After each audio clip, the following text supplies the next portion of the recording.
Il est 9h01 sur TV Finance et on regarde aujourd'hui du côté de l'Allemagne, de l'ouverture de l'indice allemand avec Eric Seban, trader et formateur. Alors qu'est-ce que ça donne cette phase de résultats sur le DAX 40 ? Pas mal d'agitation, en tout cas pas mal de spéculation à mon sens. Beaucoup d'anticipation positive des résultats ont provoqué des achats. Rappelez-vous, la semaine dernière, on n'était que dans une phase de rebond technique, puisque le DAX avait beaucoup repris de la glissade qui avait eu lieu à partir de la mi-septembre. Donc je vous disais que on avait réintégré une zone importante, 15 400, 15 700, dont je vous ai parlé à plusieurs reprises, et que si on affichait de nouveau plus haut, on ne pourrait plus parler de rebond technique, et c'est exactement ce qui s'est passé, puisque maintenant le DAX traite dans le haut de ce range à 15 700 aux environs. On a un petit peu dépassé hier, là on est en situation un peu de pullback, enfin ça dépend sur quelle unité de temps on regarde, mais globalement, la zone 15 700, c'est là où on se trouve. Alors, on entend toujours parler des conséquences inflationnistes, mais ça ne semble pas être le sujet qui préoccupe beaucoup en ce moment. En tout cas, ça ne semble plus inquiéter pour l'instant. Je pense que vous parliez des résultats, et je pense que c'est ça qui intéresse beaucoup les opérateurs en ce moment. C'est plutôt, en effet, le court terme qui prédomine en ce moment. C'est la saison des résultats, donc on essaye de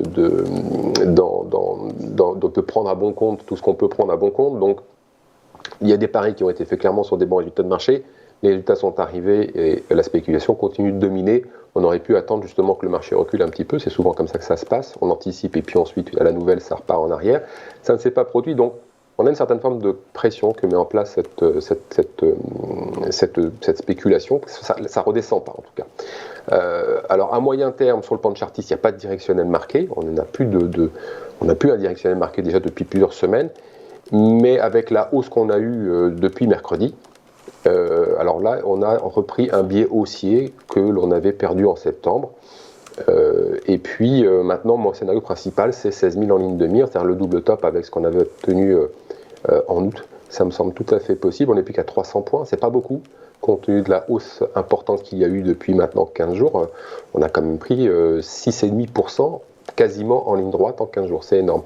Donc, surtout dans le contexte actuel, il faut mettre en perspective de tout ça. Donc, je pense toujours que ce sont les contraintes techniques qui drivent les marchés. C'est lui qui a provoqué ce rebond d'ampleur. Il a commencé par provoquer un rebond technique. Et puis, justement, avec cette ambiance spéculative, on a apporté un carburant pour monter un petit peu plus haut, un cran plus haut. Donc, ça augmente forcément les pressions techniques qui étaient sur les vendeurs à découvert, qui ont peut-être vendu un peu trop tôt, enfin certainement même vendu un peu trop tôt en septembre. Donc ces pressions techniques, tant qu'elles ne redescendent pas, eh bien le marché a peu de probabilité de redescendre. Alors bien sûr, à un moment, il va falloir revenir à la macro, c'est-à-dire que quand la saison des résultats va se terminer, on va revenir aux inquiétudes d'avant, je suppose.